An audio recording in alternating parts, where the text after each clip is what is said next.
Hi student, most welcome in the first part of our lecture of measurement, motion and force।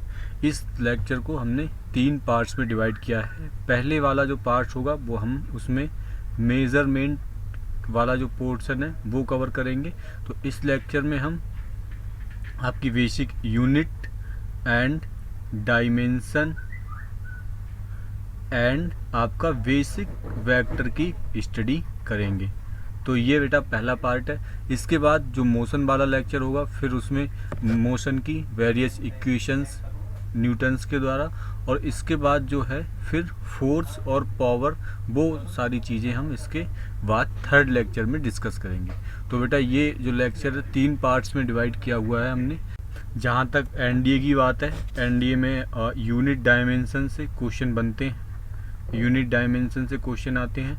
फिर motion से आप मान के चलिए क्वेश्चन आते ही आते हैं, और फोर्स से भी कभी कभी क्वेश्चन आ जाते हैं। तो 2 to 3 to 4 क्वेश्चन इसमें से आते ही हैं। मोशन में से आपका 1 या 2 क्वेश्चन आएगा ही आएगा, श्योर है वो, और इन दोनों में से 1 या 2 क्वेश्चन आ सकते हैं। तो 3 to 4 क्वेश्चन इस वाले केवल एक चैप्टर में से आए हैं। तो बेसिकली तो 3 चैप्टर हैं, लेकिन हमने 3 को कंबाइन करके एक बनाया हुआ है, और हम उसको अलग अलग पार्ट्स में डिस्कस करेंगे। तो चलिए स्टार्ट करते हैं अपना पहला लेक्चर। पहले लेक्चर में हम देखेंगे unit and dimension and basics of vector. तो लेते हैं बेटा पहला लेक्चर, और इस लेक्चर के नोट्स आपको exam.com/12679 पर जब आप विजिट करेंगे इस लिंक पर, आपको वहाँ से सारे नोट्स मिल जाएंगे। आपको नोट करने की यहाँ फ़िलहाल कोई ज़रूरत नहीं है। तो पहली हेडिंग बेटा लेते हैं। पहली हेडिंग आपकी बोली हुई है, क्या है? Physical quantities. फिजिकल क्वांटिटीज़ बेटा होती कौन सी हैं? वो सारी क्वांटिटीज़ जिनको हम फिजिक्स के लॉ के अंदर मेज़र कर सकें, उनको हम फिजिकल क्वांटिटीज़ कहते हैं। All those quantities which can be measured directly or indirectly in terms of law of physics। जो हमारे फिजिक्स के लॉ हैं या फिजिकल लॉ हैं, उनके अंतर्गत हम जिन चीज़ों को मेज़र कर सकते हैं, देख सकते हैं, हम उनको फिजिकल क्वांटिटीज़ बोलते हुए। जैसे किसी की हम कोई पेन है मान लीजिए, तो पेन की बेटा हम लेंथ मेजर कर सकते हैं, उसका वेट कितना होगा वो मेजर कर सकते हैं, उसका मास कितना होगा वो मेजर कर सकते हैं। या कोई कार है, सपोज दैट ये कार किस स्पीड से जा रही है वो मेजर कर सकते हैं, या इस पर कितना फ्रिक्शन फोर्स लग रहा है वो मेजर कर सकते हैं। या हम कोई सपोज इलेक्ट्रिक बल्ब है, उसमें इलेक्ट्रिसिटी फ्लो हो रही है, अब कितनी इलेक्ट्रिसिटी फ्लो हो रही है हम वो मेजर कर सकते हैं। तो ये जितनी भी सारी चीज़ें हैं जिसको भी हम फिजिक्स के लॉ के अकॉर्डिंग मेजर कर सकते हैं, वो सारी हमारी फिजिकल क्वांटिटीज़ कहलाती हैं। या मैं ये कहूँ कि आप जो भी पूरी फिजिक्स पढ़ते हैं उसमें केवल फिजिकल क्वांटिटीज़ की ही बात होती है। फिजिक्स केवल उन्हीं क्वांटिटीज़ के साथ डील करता है। तो जो भी आपके दिमाग में जो भी क्वांटिटी आए फिजिक्स में जो हो, वो सारी ही फिजिकल क्वांटिटीज़ होंगी। अब फिजिकल क्वांटिटीज़ को डिफाइन ये कर दिया मैंने। अब बेटा इसको नापने के लिए कुछ सिस्टम दिए गए कि किस तरह से नापे जाते हैं। जैसे सिस्टम से पहले बेटा मैं कुछ और बताना चाहूँगा। कुछ हमारी फंडामेंटल क्वांटिटीज़ होती हैं, कुछ ड्राइव्ड क्वांटिटीज़ होती हैं। अब फंडामेंटल क्वांटिटीज़ क्या होती हैं? जैसे फंडामेंटल जो क्वांटिटीज़ होती हैं, उन क्वांटिटीज़ को कहते हैं जिनके मेजरमेंट के लिए हमें दूसरी क्वांटिटीज़ पर डिपेंड नहीं होना पड़ता है, हम उनको डायरेक्टली ही मेज़र कर सकते हैं। जैसे अगर किसी पेन है, तो पेन की लेंथ अगर मैं मेज़र करूं, तो बेटा मैं डायरेक्टली ही लेंथ मेज़र कर सकता हूं। 1 मीटर 2 मीटर कुछ भी हो सकती है। या उस पेन का मैं मास मेज़र करूं, 1 ग्राम 2 ग्राम 3 ग्राम, जो भी उसका मास हो सकता है, मैं उसे डायरेक्टली ही मेज़र कर सकता हूं, किसी और क्वांटिटीज़ की ज़रूरत नहीं है। या इसी तरीके से जो टाइम का मेज़रमेंट है वो डायरेक्टली कर सकता हूं मैं, टी सेकेंड्स में होता है जो, वो और किसी क्वांटिटीज़ से डिफाइन नहीं होता है टाइम। फिर आपका इलेक्ट्रिक करंट होता है, करंट को मैं डायरेक्टली मेज़र कर सकता हूँ, किसी और क्वांटिटीज़ पर डिपेंड नहीं है, आई। फिर टेम्परेचर या थर्मोडाइनमिक टेम्परेचर भी हम इसे बोलते हैं, टेम्परेचर को मैं केल्विन में मेज़र कर सकता हूँ। फिर ल्यूमिनस इंटेंसिटी होती है जो, उसे मैं डायरेक्टली मेजर कर सकता हूँ, और अमाउंट ऑफ सब्सटेंस जो आप केमिस्ट्री में पढ़ते हैं, सब्सटेंस, उसे मैं मोल में मेज़र कर सकता हूँ। तो फिलहाल जो मीटर और लेंथ ये सारी चीज़ें लिखी हैं, ये मैंने उसकी जो various kinds of measurement system के अकॉर्डिंग दी हैं। लेकिन बेटा जो फंडामेंटल क्वांटिटीज़ हैं वो मेरी 7 ही बोली गई हैं, 1 2 3 4 5 6 7, ये 7 प्रॉपर्टी हैं। प्रॉपर्टी मतलब फंडामेंटल क्वांटिटीज़ हैं। अब जब मैं कुछ किसी भी क्वांटिटी को, किसी अलग क्वांटिटी को मैं जब भी लिखूंगा तो इन 7 का यूज़ करते हुए ही लिखूंगा। मतलब फंडामेंटल का आपका क्या मतलब हो गया, इन फंडामेंटल ये इंडिपेंडेंट है अदर क्वांटिटी से, आप इनको डायरेक्ट मेजर कर सकते हैं। और फिर कोई भी और क्वांटिटी होगी, जैसे अगर मुझे अब वेलोसिटी नापनी है किसी भी चीज़ की, तो वेलोसिटी क्या होती है बेटा, S upon T, distance upon time. तो एस अपॉन टी में बेटा क्या है, दूरी, जो डिस्टेंस है, या मैं लेंथ बोलूँ इसके लिए, या टी जो टाइम है, तो मैं इसे लेंथ अपॉन टाइम करके इसे मेजर कर सकता हूँ, या मीटर पर सेकेंड इसे बोल सकता हूँ। तो अब ये बेटा ड्राइव यूनिट हो गई, ड्राइव्ड क्वांटिटीज हो गई। क्यों? क्योंकि मैंने इसकी यूनिट जो हुई हमारी फंडामेंटल क्वांटिटीज़ के अकॉर्डिंग इसे फाइंड कर लिया। अब अगर आप बोलें टी टाइम, अब टाइम को मैं किसी और में मेजर थोड़ा ना कर सकता हूँ, टाइम की वैल्यू तो मुझे डायरेक्ट ही पुट करनी पड़ेगी। तो आपको जिस भी क्वांटिटीज़ की वैल्यू डायरेक्ट पुट करनी पड़े, वो वाली सारी क्वांटिटीज़ ड्राइव फंडामेंटल क्वांटिटीज़ होती हैं। तो फिजिक्स में 7 फंडामेंटल क्वांटिटीज़ ली गई हैं, length, mass, time, current, temperature, luminous intensity I, इसे आई से भी डिनोट करते हैं, कई बार एल से भी डिनोट करते हैं, और फिर अमाउंट ऑफ सब्सटेंस जिसे मोल से बताते हैं। ये बेटा सारी फंडामेंटल्स आपकी क्वांटिटीज़ हो गई। अब है बेटा ड्राइव्ड क्वांटिटीज़। अब इन क्वांटिटीज़ के अलावा कोई भी क्वांटिटी, सपोज दैट स्पीड मैंने निकाल के दिखाया, या फोर्स मैं बोलूँ, फोर्स m इंटू ए होता है, मतलब मास इंटू एक्सेलरेशन होता है बेटा। मास इंटू एक्सेलरेशन को मैं b अपॉन टी लिख दूँ, या b बेटी b भी अभी मेरी फंडामेंटल नहीं है, तो mass into length upon T और 1 अपॉन टी लिख दूँ, तो बेटा mass upon length upon T square. मतलब अब जब मैं इसकी यूनिट निकालूंगा, जब मैं इसे मेज़र करूंगा, तो वो मैं किस किस का मेजरमेंट होगा उसकी फंडामेंटल क्वांटिटी में, मास का, लेंथ का और टाइम का।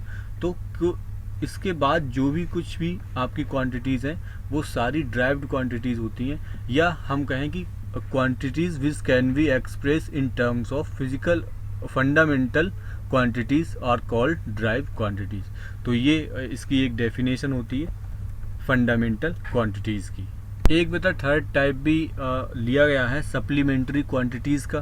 सप्लीमेंट्री क्वांटिटीज़ की ज़रूरत बेटा कहाँ पड़ी, सपोज़ अब मैं मेजरमेंट ऑफ एंगल कर रहा हूँ, तो अगर आप उन 7 में देखें तो मेजरमेंट ऑफ एंगल किसी में भी नहीं बताया गया, क्योंकि ये डायरेक्टली लेंथ तो है नहीं, लेंथ तो वही ये होगी जो एल है, लेकिन एंगल आप जानते हैं एंगल और लेंथ में अंतर होता है। एंगल आपका जो कितना इंक्लिनेशन है वो मेजरमेंट करता है, और लेंथ तो डायरेक्टली परपेंडिकुलर जो लेंथ है वो होती है। तो इसीलिए इस एंगल को बताने के लिए मुझे एक और सप्लीमेंट्री क्वांटिटीज़ बनानी पड़ी। तो उसमें जो मेजरमेंट होता है वो आपका प्लेन एंगल या सॉलिड एंगल या कोई भी एंगल का जो मेजरमेंट होता है वो उस सप्लीमेंट्री क्वांटिटीज़ के अंतर्गत आता है। तो ये बेटा मेरी थी क्वांटिटीज़। मैंने डिस्कस किया कि क्वांटिटीज़ होती क्या है फिजिकल क्वांटिटीज़, फिर वो कितने टाइप्स की होती हैं। अब हमने उन्हें मेज़र किया, अब उनकी मेज़रमेंट की यूनिट क्या होगी। अब मेज़रमेंट की यूनिट की बात करते हैं। अब बेटा देखते हैं यूनिट होती क्या है। बेसिकली यूनिट क्या है बेटा, आपकी कोई भी क्वांटिटीज़ होती है, वो सपोज दैट लेंथ है आपकी, तो लेंथ आप किस में मेजर करते हैं, मीटर में। तो जो वो मीटर होती है वो उसकी यूनिट कहलाती है। जब हम यूनिट, तो बेसिकली यूनिट का मतलब क्या हुआ, हम जो भी मेजरमेंट करते हैं वो किस में करते हैं, अपनी फिजिकल क्वांटिटीज़ का, उस चीज़ को हम बोलते हैं यूनिट। जैसे हम मास का मेजरमेंट किस में करते हैं बेटा, किलोग्राम में, तो किलोग्राम आपकी यूनिट हो गई। या लेंथ का मेजर हम किस में करते हैं मीटर में या सेंटीमीटर में, किसी में भी बोल लें, या यहाँ ग्राम में कर लें। तो ये सारी चीज़ें जिसमें भी हम उसका मेज़रमेंट करते हैं वो सारी चीज़ें उसकी यूनिट कहलाती हैं। तो ये यूनिट हो गई। अब बेटा ये यूनिट के लिए एक सिस्टम्स ऑफ यूनिट बना, सिस्टम्स ऑफ यूनिट। तो बेटा सिस्टम्स ऑफ यूनिट की ज़रूरत क्या पड़ी, सपोज दैट मेरे पास मास है, अब मैं इसे ग्राम में नापूंगा, कोई और किलोग्राम में नापेगा, कोई और टन में नापेगा। भाई लेंथ का मेजरमेंट है, कोई मीटर में करेगा, कोई सेंटीमीटर में करेगा, या कोई किलोमीटर में करेगा। अब इसी तरीके से बेटा बाकी जो मेजरमेंट है, सपोज दैट आपका ड्राइव्ड क्वांटिटीज़ की बात करूं तो वेलोसिटी, कोई स्पीड किस में नापेगा, किलोमीटर पर सेकंड में नापेगा, कोई मीटर पर मिनट में नापेगा, कोई किलोमीटर पर आवर्स में नापेगा। तो अब बेटा कई सारी यूनिट हो गई, ये मतलब यूनिट छोटी बड़ी डिफरेंट टाइप से हम किसी भी चीज़ को मेज़र कर सकते हैं। अब इसमें डिफ्रेंशिएट करने के लिए कि बेटा जब भी हम नापेंगे तो अब कोई मीटर में नाप रहा है, कोई किलोग्राम में नाप रहा है, कोई टन में नाप रहा है, तो इस चीज़ को सिमेट्रिक बनाने के लिए कि हम जो भी स्टैंडर्ड लें वो सब में सेम हो, उस चीज़ के लिए बनाने के लिए हमने क्या किया, सिस्टम्स ऑफ यूनिट ईजाद किए। अच्छा ज़रूरत क्यों पड़ी, क्यों हमें सेम लेना है, सेम स्टैंडर्ड्स हमने इसलिए बनाए, लाइक अगर हम किलोग्राम मीटर पर सेकंड की बात करें तो जो भी हम बेटा अपना कोई भी सपोज दैट कार बनाएंगे या कोई भी अपना फिजिकल इंस्ट्रूमेंट बनाएंगे तो वो इस हिसाब से डिज़ाइन करेंगे कि वो किलोग्राम में वेट नापे, मीटर उसकी जो लेंथ है वो मीटर में आए और जो टाइम है उसमें सेकंड में आए, ताकि ये सारे स्टैंडर्ड हर एक पर्सन के लिए सेम रहें, तो किसी भी पर्सन को उसको यूज़ करने में या उसको दोबारा मॉडिफाई करने में दिक्कत ना हो। क्योंकि अगर हम सेकंड की जगह कोई मिनट का यूज़ कर लेगा या कोई कुछ आवर्स का यूज़ कर लेगा तो वो सारे स्टैंडर्ड्स हैं, वो सारी स्टैंडर्ड्स चेंज हो जाएंगे। तो अगर हम एक स्टैंडर्ड्स को फॉलो करके जाएंगे तो सारी कैलकुलेशन और सारी डिज़ाइनिंग उस इंस्ट्रूमेंट की सारी चीज़ें इजी हो जाती है।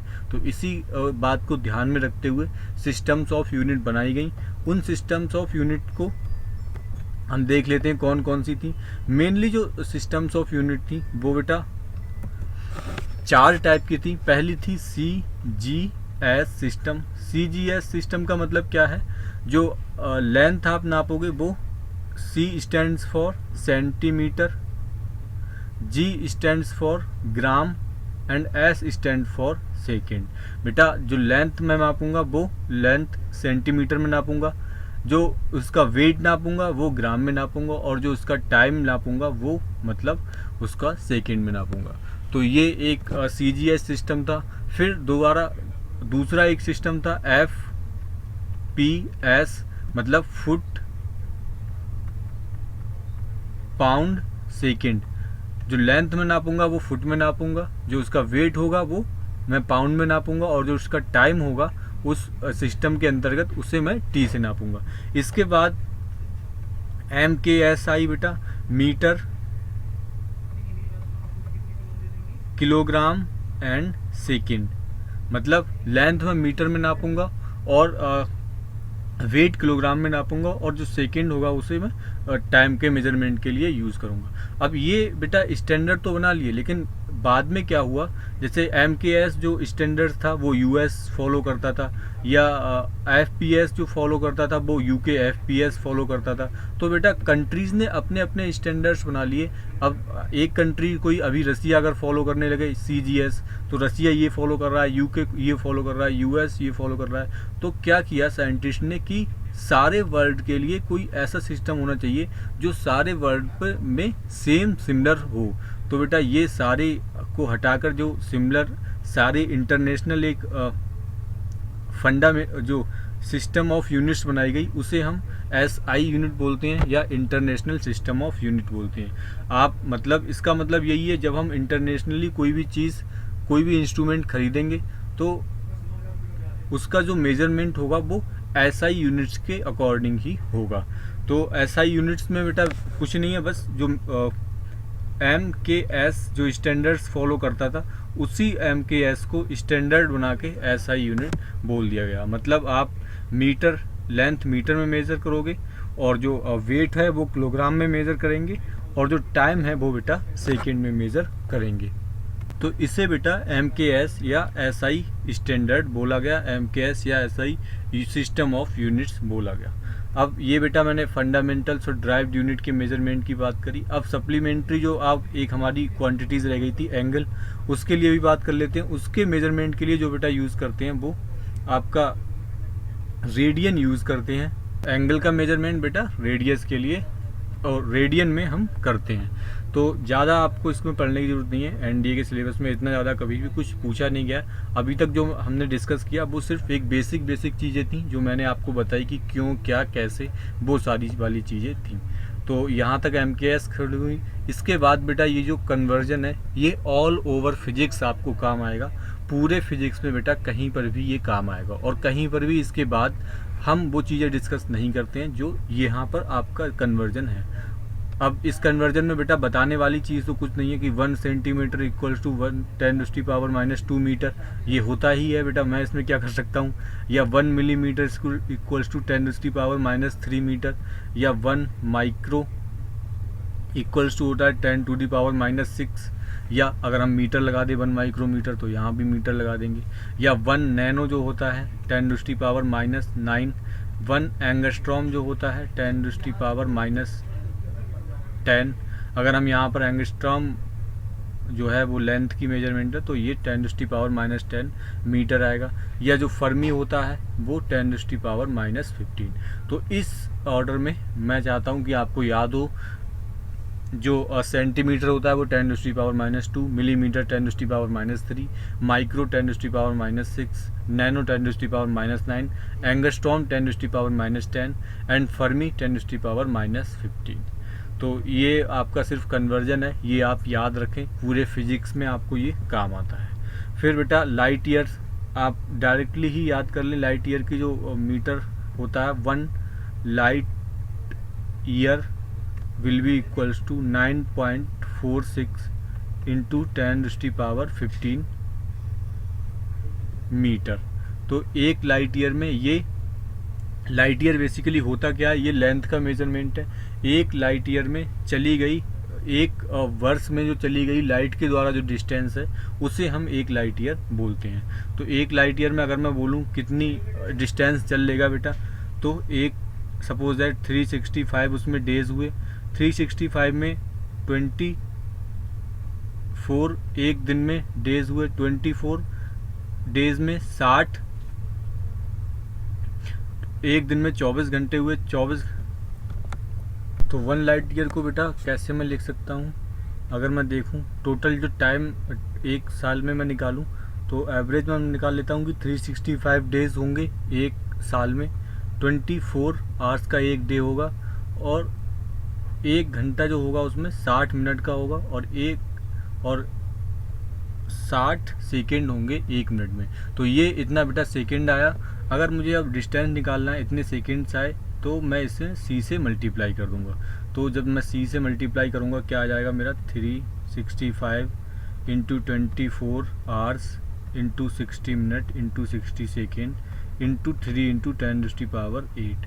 ये बेटा जो कैलकुलेशन आती है ये लाइट द्वारा एक ईयर में चली गई दूरी होती है, और उसी को हम 1 लाइट ईयर कहते हैं। ये ज़रूरत क्यों पड़ी हमें, क्योंकि जब हम यूनिवर्स में बहुत ज़्यादा दूर की बात करते हैं तो वहाँ पर मीटर, किलोमीटर जैसी कोई चीज़ें आपकी वैल्यू इतनी ज़्यादा बढ़ जाएगी कि उन सब चीज़ों की मतलब नहीं निकलेगा। जैसे 10⁻15 मीटर, अब बेटा ये इतनी ज़्यादा मीटर में वैल्यू है कि इस चीज़ को हम सही से अगर हम मीटर में मापने जाएंगे तो यूनिवर्स इतना ज़्यादा बड़ा है कि हमारी जो यूनिट है मीटर वो बहुत छोटी हो जाएगी। तो इसीलिए हमें बड़ी यूनिट्स की ज़रूरत पड़ी, तो इसीलिए हमने 1 लाइट ईयर ये यूनिट ड्राइव की। तो आप इसे सिंपल याद रखें, 9.46 × 10⁻⁴ मीटर होता है। ऐसे ही एक पार्सेस जो आपकी होती है ये, इसमें 3.26 लाइट ईयर होते हैं, या एस्ट्रोनॉमिकल यूनिट होती है 1.496 × 10⁻11 मीटर। तो ये सारी चीज़ें थी अब तक जो मैंने फिजिकल या MKS सिस्टम बताए। ये सिर्फ आप हल्के से दिमाग में रखें, याद रखें ये सारी चीज़ें, सो दैट आपको आगे आसानी हो। नेक्स्ट बेटा हम डिस्कस कर रहे हैं important aspects of this chapter, dimensions of physical quantities.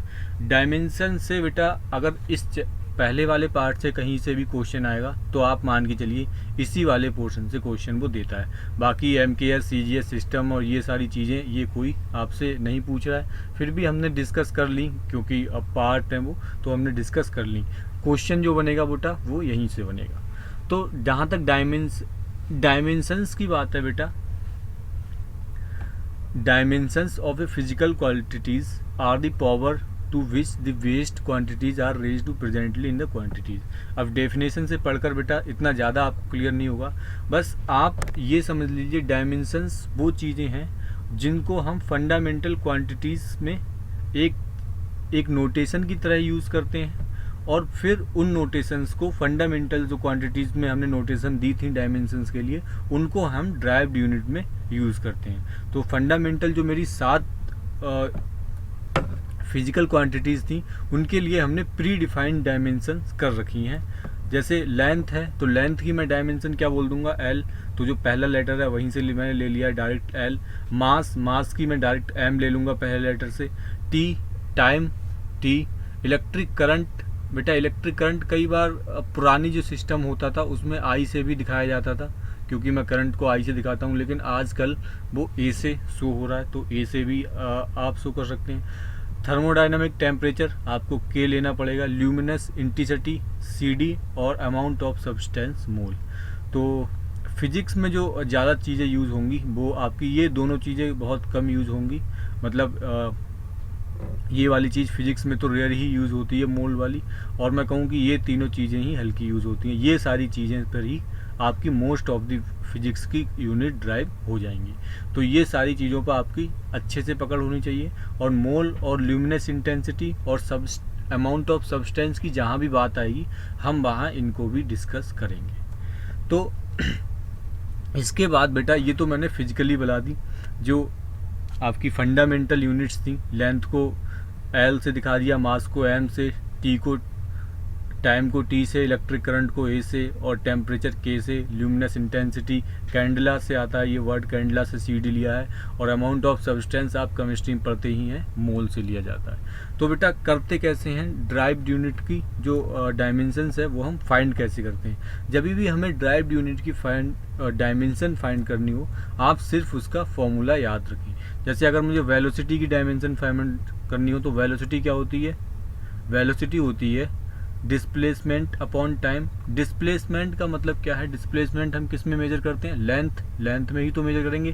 तो लेंथ की बेटा डायमेंशन L हो गई और टाइम की डायमेंशन T हो गई, मतलब वेलोसिटी की जो डायमेंशन आ गई LT-1। और यहाँ से इसकी यूनिट क्या आ जाएगी बेटा, मीटर। लेंथ को हम मीटर मेजर करते हैं SI यूनिट में, और टाइम को सेकेंड में, मीटर पर सेकेंड।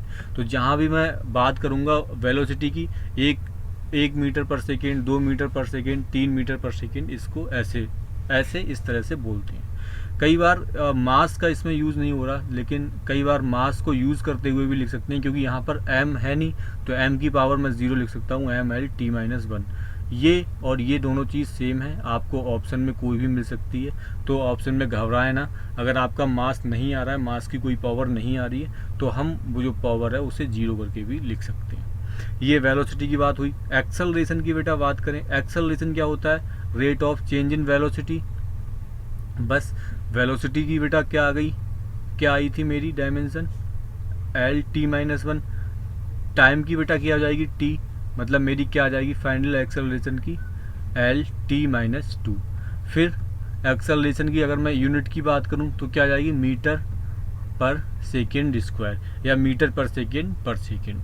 यहाँ फिर मैं M की पावर 0 रख सकता हूँ, इस तरह से आ जाएगी। फिर मैं बेटा अगर फोर्स की बात करूँ तो फोर्स इक्वल्स टू होता है, F इक्वल्स टू होता है MA, जैसे आपने 10th क्लास में पढ़ा हुआ है। तो मास की बेटा मैं क्या ले रहा था M, और एक्सेलरेशन की मेरे ये ड्राइव हो चुकी है LT-2।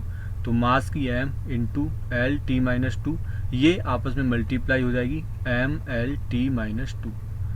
फोर्स से बेटा आप स्टार्ट हो जाइए, इंपॉर्टेंट लगाना। फोर्स से बाद की जितनी भी हम ड्राइव करेंगे वो एग्जाम्स में पूछ ली जाती है। अब इसी तरह वर्क की बेटा अगर मैं बात करूं तो वर्क उसका इक्वल्स टू होता है F इंटू S, मतलब फोर्स इंटू डिस्प्लेसमेंट। तो फोर्स की मेरी आ गई है MLT-2 इंटू एस की बेटा डिस्प्लेसमेंट में लेंथ में मेजर करूँगा तो ml² t-2। बेटा ये बहुत इंपॉर्टेंट चीज़ है। जब भी मैं बोलूँ वर्क, जब भी मैं बोलूँ एनर्जी, किसी भी तरह की एनर्जी होगी उसकी जो डायमेंशन होगी वो यही डायमेंशन होगी। बस अंतर क्या होगा एनर्जी में, एनर्जी कई बार जूल में नापी जाती है, आपका वर्क भी जूल में नापा जाता है या वॉट में नापा जाता है, इस तरह की। क्योंकि अब ये बहुत बड़ी यूनिट हो गई तो इस यूनिट में हम नहीं लिखते कि किलोग्राम मीटर स्क्वायर अपॉन पर सेकेंड स्क्वायर, इस तरह से नहीं लिखते हैं, बस उनकी यूनिट्स में डिफरेंस आएगा। लेकिन अगर आपको पूछी जाए कि potential energy, kinetic energy, work done, किसी भी तरह की एनर्जी, उसकी डायमेंशन क्या आएगी ml² t²t⁻²। ये आप हमेशा याद करके चलें। आपको कोई भी निकालने की एनर्जी की कभी भी ज़रूरत नहीं है, आप सीधे कोई भी एनर्जी या वर्क डन हो उसकी सीधे लिख सकते हैं। जैसे यहाँ पर इन्होंने निकाल के दिखाई है ये ml/t-2। अगर मैं काइनेटिक एनर्जी की यहाँ से भी निकाल सकता हूँ m, और v की मैं स्क्वायर कर दूँ, v के जो डायमेंशन चाहिए ml/t-2, उससे मैंने स्क्वायर कर दिया तो भी वो आपका जो आंसर आएगा वो सेम आएगा। तो फिलहाल बेटा ये सारी जो डायमेंशन मैंने आपको बताई, इन डायमेंशन को फिलहाल मैं इरेज कर रहा हूँ। और हम कहाँ तक पहुँच गए थे। अब पोटेंशियल एनर्जी की जहाँ तक बात है, फिर mgh से भी निकाल सकते हैं हम पोटेंशियल एनर्जी mgh। फिर g क्या होता है बेटा, एक्सेलरेशन ही होता है, तो m एक्सेलरेशन की l/t-2 होती है, और h बेटा आपकी हाइट आ गई, मतलब ml² t-2। लेकिन आपको ड्राइव करने की बेटा कोई ज़रूरत नहीं है। काइनेटिक एनर्जी, पोटेंशियल एनर्जी या वर्क या किसी भी तरह की एनर्जी की जो डायमेंशन होती है वो आपकी वर्क के अकॉर्डिंग ही होती है। अब बेटा टॉर्क की मैं निकाल के दिखाऊं। टॉर्क क्या होता है, F × R। F की बेटा क्या आई थी ml/t-2 × RL, तो ये बेटा आ जाएगी टॉर्क की भी same as work done ml² t-2। तो जो टॉर्क की आ जाएगी वो ये आ जाएगी, और उसकी जो यूनिट आ जाएगी वो हम यहाँ से लेने के बजाय यहीं ले लें, न्यूटन पर मीटर। फिर पावर की बेटा होती है, पावर इक्वल्स टू क्या होता है, work done in unit time. तो वर्क डन अपॉन टाइम, मतलब वर्क डन क्या होता है ml² t-2/t, मतलब आपकी जो हो जाएगी ml² t-3। मतलब ये एक बार और इसमें आ जाएगा। तो वर्क डन, वो जो पावर है वो आप वॉट में या जूल पर सेकेंड या और भी यूनिट उसके लिए यूज़ की जाती हैं, वो हम जैसे जैसे चैप्टर डिस्कस करेंगे वेरियस, जहाँ भी यूज़ आएगा हम वहाँ पर बता देंगे। मोमेंटम, मोमेंटम बेटा क्या दिया जाता है, ये मैं इरेज करते जा रहा हूँ। मोमेंटम की बात है तो मोमेंटम बेटा m × v, m का मेरा m है, b की यूनिट क्या है l/t-1, सॉरी l/t-1, तो क्या आ गया बेटा ml/t-1। ये आपकी मोमेंटम की आ गई, और जो इसकी यूनिट आ गई वो इसकी किलोग्राम × मीटर, SI यूनिट आ गई। फिर इम्पल्स, इम्पल्स क्या होता है F × t होता है। F की मैं लगा दूंगा ml/t-1 और t की बेटा t-ml/t-। अब एंगल की बात करें बेटा, एंगल का जो फॉर्मूला होता है क्या होता है, आर्क अपॉन रेडियस। अगर हम आर्क भी नापते हैं तो बेटा ये L लेंथ का ही मेजरमेंट करते हैं, तो L आपकी लेंथ हो गई, और रेडियस की भी लेंथ को मेजरमेंट करते हैं, मतलब जो डायमेंशन आई इसकी 0, या हम बोले 0 हम लिखते नहीं हैं, इसे हम बोल देते हैं डायमेंशन लेस। तो जब भी आपका जो एंगल होगा वो डायमेंशन लेस होगा, उसकी कोई डायमेंशन नहीं होगी। तो ये क्वेश्चन भी आपसे पूछा जा सकता है कि कौन सी डायमेंशन लेस होती है। तो इसको हम बेसिकली जो नापते हैं यूनिट है वो आपकी रेडियन है, इसीलिए रेडियन अलग सी कुछ बनानी पड़ी। क्यों, क्योंकि इसकी कोई डायमेंशन ही नहीं आती। अगर सपोज एल आता या मीटर स्क्वायर आता तो या टाइम आता तो हम उस तरह से बोल देते, लेकिन एंगल जो है वो यूनिट इसीलिए उसकी अलग बनानी पड़ी। अब स्ट्रेन, स्ट्रेस स्ट्रेन वाला जो होता है, स्ट्रेन का फॉर्मूला आपका होता है ΔL/L, मतलब L में कितनी चेंज हो रही है as compared to old L, मतलब पुराना अगर मैं इसे लिखूँ L final minus L initial upon L। अब बेटा अगर ये दो घटने वाली क्वांटिटीज़ हैं तो आप इसे ये मत समझ लेना कि मैं इन्हें दोनों घटा दूंगा तो डायमेंशन भी L माइनस L 0 हो जाएगी। नहीं, डायमेंशन बेटा जो होती है वो तो आपकी L ही रहेगी। क्यों, क्योंकि हम उसको जो मेज़र करते हैं फिजिकल क्वांटिटीज़ में वो तो बेटा मेजरमेंट करेंगे ही। अगर L 4 मीटर माइनस 2 मीटर होगा तो मीटर तो उसमें रहेगा ही। तो जो लेंथ आएगी वो एल आएगी। तो एल अपॉन एल या बी अपॉन बी, ये भी चीज़ बेटा डायमेंशन लेस होती है स्ट्रेन की, और स्ट्रेन की कोई यूनिट नहीं होती है। ये भी आप बेटा थोड़ा सा ध्यान से रखें। अच्छा, कई बार अगर आपको ये सारे फॉर्मूले अभी फ़िलहाल याद नहीं हो तो आप ज़्यादा टेंशन नहीं लें, आप बस बेसिक डायमेंशन कैसे निकालते हैं और कैसे कैलकुलेशन करते हैं यहाँ पर वो सीख लें। जब आप पूरा फिजिक्स पढ़ेंगे तो हर क्वांटिटीज़ की हम वहाँ पर अलग अलग डायमेंशन देखते हैं, तो यहाँ पर आपको ज़रूरी है कि हम निकाल कैसे रहे हैं, वो सारी चीज़ें आप अच्छे से सीख लें। फिर डायमेंशन के लिए सिर्फ आपको ज़रूरत होती है उसके फॉर्मूले की, उसका फॉर्मूला पता होना चाहिए। फ्रीक्वेंसी की बेटा क्या होती है, फ्रीक्वेंसी का फॉर्मूला होता है 1/t। अगर आपको ये फ़िलहाल नहीं पता है तो आप जब भी हम मैकेनिक्स पढ़ेंगे या जब भी SHM वाले चैप्टर पढ़ेंगे वहाँ पर हम डिस्कस करेंगे। तो 1/t, टाइम को बेटा मैं टी में मेजर करता हूँ तो टी इनवर्स इसकी आ गई, या पर सेकेंड, या इसे पर सेकेंड को भी हम बोल देते हैं हर्ट्ज। फिर एंगुलर वेलोसिटी बेटा क्या होती है, angle upon time. Angle dimension less होता है, टाइम नीचे आ गया तो बेटा क्या हो गया, टी इनवर्स। इसका जो एंगल का मेजरमेंट होता है रेडियन और टाइम का मेजरमेंट होता है second. Momentum of inertia mr², m की ma'am r square, L R जो लेंथ हो गई ml²। फिर एंगुलर मोमेंटम का फॉर्मूला क्या होता है, आई इंटू ओमेगा। और आई की जो डायमेंशन है वो यहाँ से निकाल ली। ओमेगा की डायमेंशन बेटा क्या होती है, एक फॉर्मूला आता है B into R into omega, B equals to R into omega. तो बी की क्या आती है, एल टी माइनस 1। आर इज रेडियस जिसे लेंथ में मेजर करेंगे, और ओमेगा की डायमेंशन हम इस तरह से कैलकुलेट कर सकते हैं, एल से एल कट गया, मतलब ओमेगा की जो डायमेंशन आई t-1। तो ओमेगा की dimension is same as frequency dimension, यहाँ रख देंगे ml² t-1, तो ml² t-1। इसकी जो डायमेंशन होगी वो एंगुलर मोमेंटम की आ जाएगी। फिर सरफेस टेंशन की बेटा क्या होती है, F इंटू एल इसका फॉर्मूला होता है, बस फोर्स की रख दीजिए ml t-2 अपॉन एल, इसकी फिर इसकी आ जाएगी। Intensity energy upon E upon A into T, ये इसका फॉर्मूला होता है, इसके अकॉर्डिंग आप रख दीजिए। तो एल की पावर 0 t-2 ये आ जाएगी। सरफेस एनर्जी फिर आपकी क्या हो जाएगी, सरफेस एनर्जी क्या होती है बेटा, एनर्जी और पर एरिया। तो ml² t-2 अपॉन l²। ये यहाँ पर थोड़ा सा ध्यान रखें, सरफेस एनर्जी है बेटा, ये सरफेस टेंशन और लिक्विड मैकेनिक्स पर डिपेंड होती है। तो इसमें जो एनर्जी होती है सरफेस एनर्जी, हम उसे बोलते हैं सरफेस एनर्जी, पर एरिया पे जो एनर्जी होती है उस चीज़ को।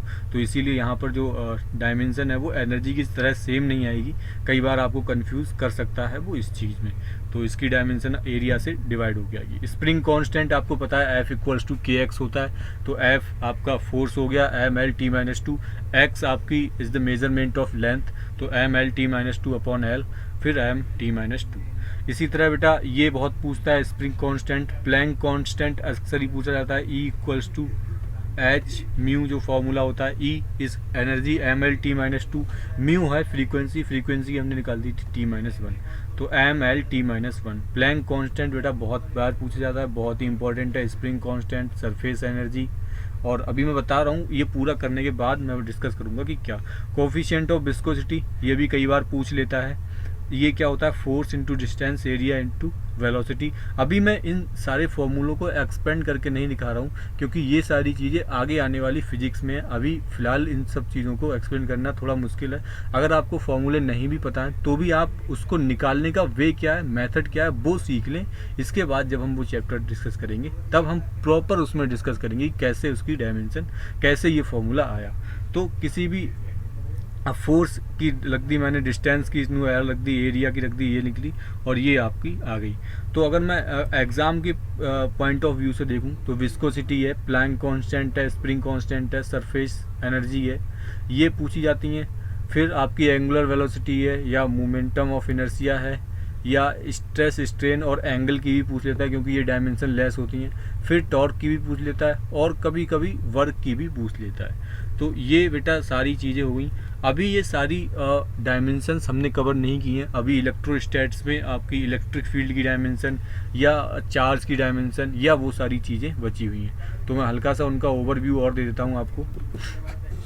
क्योंकि यहाँ हमने उसमें कवर नहीं किए हैं, इस लिस्ट में हमने वही चीज़ें कवर की हैं जो एनडीए में मोस्ट फ्रीक्वेंटली पूछी गई हैं या पूछे जाने की संभावना है। तो इलेक्ट्रोस्टैट्स में बेटा अगर मैंने करंट को ले लिया ए, तो आई इक्वल्स टू क्या होता है क्यू अपॉन टू। तो मैं चार्ज की बेटा क्या लिख सकता हूँ, चार्ज की डायमेंशन आएगी ए, इसकी डायमेंशन इंटू टी, ये बेटा चार्ज की डायमेंशन आ जाएगी। अब अगर मैं इलेक्ट्रिक फील्ड की डायमेंशन निकालने की बात करूं तो क्या होता है electric field F upon Q, मतलब F M L T minus two बेटा आ जाएगा, और क्यू की आ जाएगी ए टी।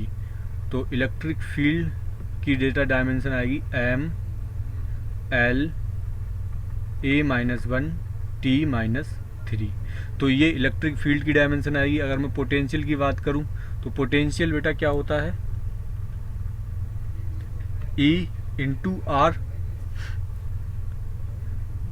ई की मैंने डायमेंशन निकाल दी, इसमें सिर्फ आर में मैं मल्टीप्लाई कर दूं A minus one T minus three. तो ये इलेक्ट्रिक पोटेंशियल की डायमेंशन आ जाएगी। फिर अगर इसी की तरह, ये तो इलेक्ट्रोस्टैट्स की बात हुई, अगर मैं सेम ग्रेविटेशनल इंटेंसिटी की बात करूं, फोर्स बेटा जहां भी होगा फोर्स की जो डायमेंशन होगी, अब वो फोर्स न्यूटन में ही मेजर करते हैं तो उसकी जो डायमेंशन होगी M L T minus two ही रहेगी हर जगह। आप कहीं भी उसे निकाल लें, आप चाहें तो ग्रेविटेशन फोर्स निकाल लें या इलेक्ट्रोस्टैट्स फोर्स निकाल लें। तो अगर मैं इलेक्ट्रिक ग्रेविटेशनल फील्ड की बात करता हूँ, ई जी से दिखाता हूँ, तो क्या आ जाएगी gravitational field F upon M, unit mass पर लगा हुआ जो फोर्स होता है वही इंटेंसिटी होती है ग्रेविटेशनल फील्ड की, M L T minus two इसकी, और मास जो आपका आता है वो एम में नापते हैं। तो ये ग्रेविटेशनल फील्ड की जो डायमेंशन आती है M L T minus two. Same इसी तरह से ग्रेविटेशनल पोटेंशियल की भी हम निकाल लेंगे। इसी तरीके से हम बाकी सारी चीज़ें भी निकाल सकते हैं। कहने का मतलब सिर्फ ये है कि आपको चीज़ें आनी चाहिए, सिर्फ फॉर्मूले, आपको अगर फॉर्मूले नहीं पता है तो उससे ज़्यादा परेशान ना हो, लेकिन अगर आपको ड्राइव यूनिट ड्राइव करना आ गई, अगर आपको उनकी कैलकुलेशन करना आ गई, तो वो सबसे ज़्यादा ज़रूरी है। वही आप चीज़ें हम यहाँ पर सिखाने की कोशिश कर रहे हैं। तो एक तो ये हो गई इलेक्ट्रोस्टैट्स की और कुछ ग्रेविटेशन वाली बातें। कुछ मैं और लेता हूँ कुछ चीज़ें, जैसे कई बार एक क्वेश्चन आ जाता है कि आपकी ए है प्लस बी है इक्वल्स टू सी है। आपको बोला जाता है सी हम मीटर में मेजरमेंट कर रहे हैं और बी हम मीटर में मेजरमेंट कर रहे हैं, तो ए की आप डायमेंशन बताओ। तो बेटा हमेशा ध्यान रखें कि सेम यूनिट वाली या सेम डायमेंशंस वाली ही जो क्वांटिटी हैं वो जुड़ती हैं। तो जो भी बी की जो डायमेंशन होगी वही आपकी ए की डायमेंशन हो जाएगी। तो ए की डायमेंशन ए को भी किस में मेजर किया जा रहा होगा, मीटर में।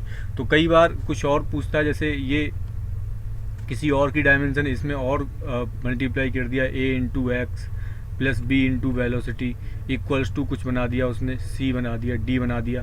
अब आपसे पूछा कि डी की वेलोसिटी बताओ और ए और डी की जो है डायमेंशन बताओ, ए और बी की उसने डायमेंशन दे दी या कुछ और इस तरह से बता दी कि इनकी डायमेंशन फाइंड हो सके। तो इस ए बी और बी की जो डायमेंशन होगी वही इसकी डायमेंशन होगी और फिर उसके अकॉर्डिंग हम डी की डायमेंशन निकाल लेंगे। सपोज दैट मैंने आपसे बोल दिया कि मैंने ए की डायमेंशन दे दी बेटा t माइनस वन, मतलब पर सेकेंड। तो ए की डायमेंशन t माइनस वन हो गई, ये x लेंथ है आपकी, बोला हुआ लेंथ है, ये प्लस b इंटू बी, मतलब b इंटू बी की जो डायमेंशन होगी। आप सेम क्वांटिटीज़ को कब जोड़ सकते हैं, जब उनकी डायमेंशन इक्वल हो। तो इन दोनों की डायमेंशन आपस में इक्वल होनी चाहिए, मतलब मैं एल टी माइनस वन को b इक्वल्स टू बी कर दूंगा, L T minus one equals to V equals to आपको दिया हुआ है कि v वेलोसिटी है, वेलोसिटी की एल टी माइनस वन, मतलब जो b आ गया वो आपका जीरो आ गया, मतलब b जो आपका आ गया वो डायमेंशन लेस हो जाएगा। तो v की डायमेंशन बेटा क्या आ जाएगी, इक्वल्स टू जीरो। अब इस पूरे की dimension L T minus one थी, इसकी मैंने इसके इक्वल कर दी। अब A X L T minus one, इधर की डायमेंशन क्या आई, L T minus one equals to D. तो जो d की डायमेंशन आएगी वो एल टी माइनस वन आ जाएगी। अगर यहाँ पर दिया होता कि D A D into acceleration, तो मैं क्या करता, L T minus one equals to D acceleration की एल टी माइनस टू, मतलब जो डायमेंशन की d की आती वो आती टी सेकेंड। तो हमेशा याद रखें बेटा, जब भी आपको एडिशन में दी हुई दो चीज़ें, तो एडिशन कब हो सकता है दो क्वांटिटीज़ का, जब उनकी जो डायमेंशंस हैं वो इक्वल हों। और अगर दो चीज़ें मल्टीप्लाई में हैं, एक्स आपको दिया हुआ है, ए दिया हुआ है, तो उनकी जो बेटा डायमेंशन होती हैं वो भी मल्टीप्लाई हो जाती हैं। यहाँ पर आपको अगर x इंटू ए की डायमेंशन पूछी हुई है और ए की डायमेंशन t-1 दी हुई है और x डिस्टेंस दिया हुआ है, तो इसकी डायमेंशन कंबाइन करके क्या हो जाएगी, x की डायमेंशन l, ए की डायमेंशन t-1, मतलब ये आपकी आ जाएगी वेलोसिटी की l t-1, टोटल वेलोसिटी की डायमेंशन आ जाएगी। तो जब भी दो क्वांटिटीज़ मल्टीप्लिकेशन में हो या डिवाइड में हो, x अपॉन ए की भी हम निकाल सकते थे, l, ए की मुझे दी है t-1, मतलब l इंटू टी।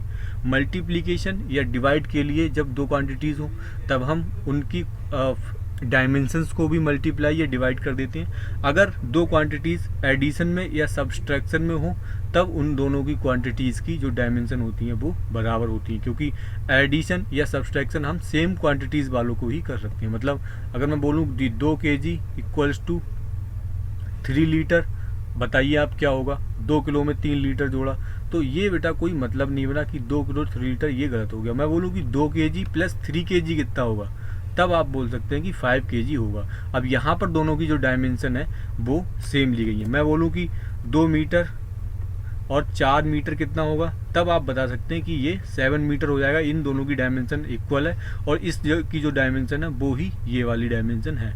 अगर मैं बोलूँ 2 मीटर प्लस 1 एम्पियर कितना होगा, तो ये बेटा इररिलेवेंट बात है, ऐसी बात हम नहीं कर सकते फिजिक्स में, क्योंकि इन दोनों की डायमेंशन अलग अलग है। तो जब भी ऐड की जाए दो क्वांटिटीज़ तो उनकी जो डायमेंशन है वो सेम होनी चाहिए। इस पर एनडीए में कई बार क्वेश्चन आ चुका है, तो मैं चाहूँगा कि आप इसे थोड़े से अच्छे से याद कर लें। तो ये बेटा बातें थी यूनिट एंड डायमेंशंस की।